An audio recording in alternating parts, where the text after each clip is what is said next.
Now, let's talk about, now that we're in a school, let's talk about our kids. And this is an issue that is troubling me greatly because I just completely cannot understand it. Well, you know, last Congress I got in an argument with my neighbor across the hall. I don't know if you've heard me tell this story before, but she's not there anymore, y'all. She lost her election.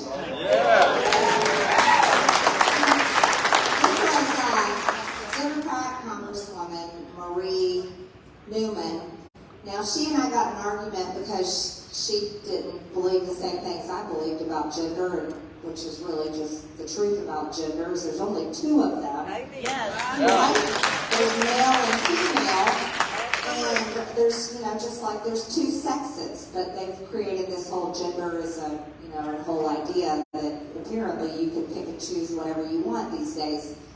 And so we got in an argument. It was on the Equality Act, and she has a biological son that's an adult. I think he was 24 then, so he's got to be 26 now, that identifies as a woman. And I've got two daughters in their 20s, and a son that knows he's a male. And but my daughters, you know, I felt like here she was pushing for her son and any man to be able to identify as a woman and go in our bathrooms, play in our sports, and for that to be okay. And so we got in an argument about male and female. So anyways, I have a sign that I put outside my office starting last Congress, and you wouldn't believe that we have to do these things in Washington, but we do. And my sign says, there's only two genders, male and female, trust the science. I mean, I thought that science is something that Democrats can understand, or really anyone can understand, but it's hard for some people. So believe it or not, this is still an ongoing battle, but it's affecting our children more and more. Yes. And, you know, there was a benefit that came from the COVID shutdowns, and that is that when our kids were forced to stay home from school, parents all over the country actually found out what their kids were being taught, right? And they found out what children are being taught, and they found out about curriculums, and they found out about books in the libraries. And I think that was probably one of the best things that could happen. But since parents have found out that there is gender-confusing books, there's books that tell these lies to kids that they can change their gender, there is education for children that is grooming, in my opinion. I consider anytime you sexualize children and they're being groomed to believe things about gender that's not true, that is exactly what pedophiles do. It's the same behavior. And great schools like Lafayette High School need to be a place where kids can be kids. Kids can learn a good education. Not be groomed, not be brainwashed, not be confused to believe things about other people and about themselves. And I'm telling you right now, our biggest battle is not the debt. I know that sounds hard to believe, but our biggest battle is the battle to protect our children from this great lie that is being told to them, because this lie is so destructive. You wouldn't believe how destructive it is. And I know it's hard to imagine here in Walker County how bad it is, but I'm going to tell you right now, they are being deceived even down at kindergarten and first grade levels to believe these things. And in schools all over the country, they're being taught that they have to accept their classmate, that their classmate is not a boy, but it's a girl, and they have to refer to him as by a girl and a girl name and use she and her, when it's completely wrong, and it's confusing to these kids as they're growing up.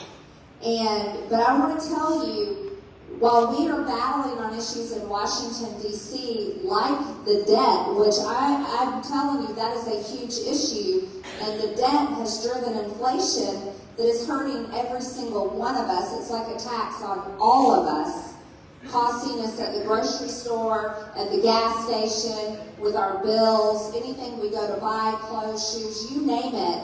Inflation is causing that to be unaffordable for many people, and that's caused by the overspending in Washington.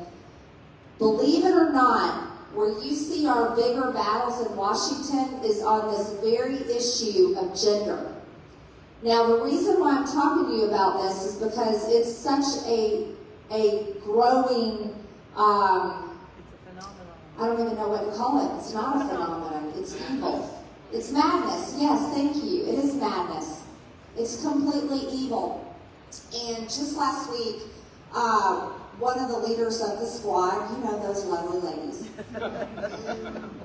Well, their squad was a group of women in the Democrat Party, but really it's the Progressive Caucus. Now, the Progressive Caucus is not just 5 or 6 or 10 Democrats. It's well over 100 Democrats are the progressives. And they have a solid control on the Democrat Party and how they vote. And one of them, Pramila Jayapal, she's the co-chair of the Progressive Caucus. She introduced a resolution that's called the Trans Bill of Rights. Yeah. I know it seems absurd, but let me tell you how serious this is.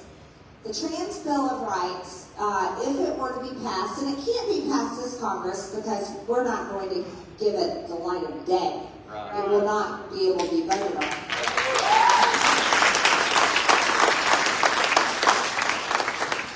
But I'll tell you right now, if in 2024 they win back the House, that bill will be taken to the floor. Democrats will bring it to the floor, and they will pass it.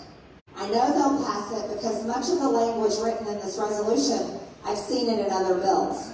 So it's not new, but it is put together in one package, and they will pass it. What it does is it will amend the Civil Rights Act, and it will make trans people a protected class of people. They will have more rights than any of us in this room, unless you decide to be one of them. Now, what that means is it will take away your religious freedom and your religious liberties.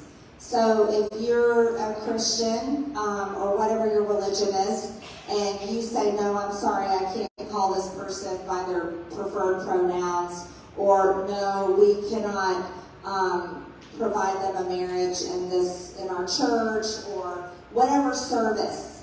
Or let's say you're an employer and you have no problem hiring someone because you simply want good people to work for you that do a good job. You're hiring people for the job that they're doing, but yet this person that is trans decides they want to demand things from you as an employer based on their sexual identity, and you say, no, I'm sorry, I'm a Christian, and that doesn't fit in our workplace here. Well, you could be sued or you could be charged with a hate crime.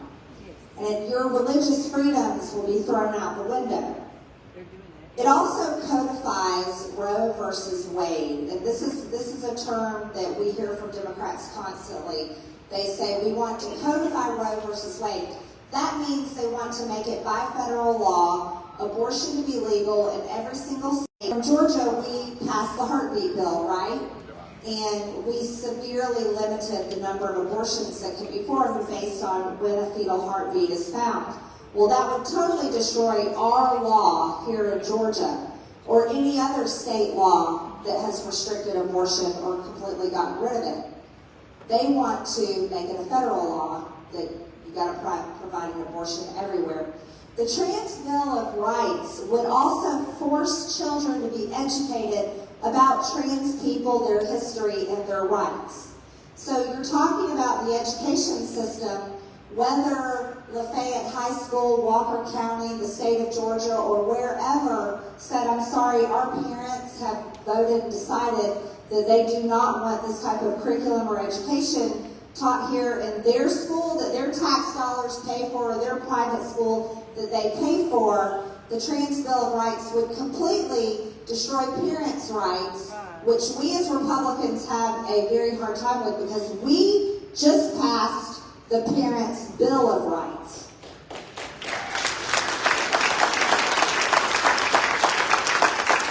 And we as Republicans in our Parents' Bill of Rights gives parents the right to choose their children's curriculum and education and speak to the school board about how their children are educated and treated. But the Trans Bill of Rights totally destroys that. And it does so much more. And the reason why I'm talking to you about this is because this is a growing movement. And it is, believe it or not, in its infancy, but it is a big growing movement because it's not just supported by some Hollywood people or by some Democrats. It is solidly supported by the entire Democrat Party. Absolutely. And I can tell you I know that for a fact because Joe Biden, the President of the United States, who is the leader of the Democrat Party, has completely wrapped his arms around and embraced this ideology. He has declared that even minors and children should have the right to so-called gender-affirming care, which is the right to have puberty blockers, the right to take hormone therapy, and the right to have surgeries like mastectomies, hysterectomies, and castration so that they can physically identify as their chosen gender. And this is before they're 18 years old, before they graduate from high school, before they're old enough to join the military, by nicotine products, by alcohol, of course, and even get a tattoo, put ink permanently on their body. Joe Biden and the Democrat Party wants them to be able to receive gender-affirming care, and the Trans Bill of Rights would force you to pay for it. No! That's right. So I want to tell you about this because I'm very proud of a bill I introduced last Congress. It's called the Protect Children's Innocence Act. My legislation was the very first legislation introduced in the entire country that would completely stop gender-affirming care on anyone under the age of 18.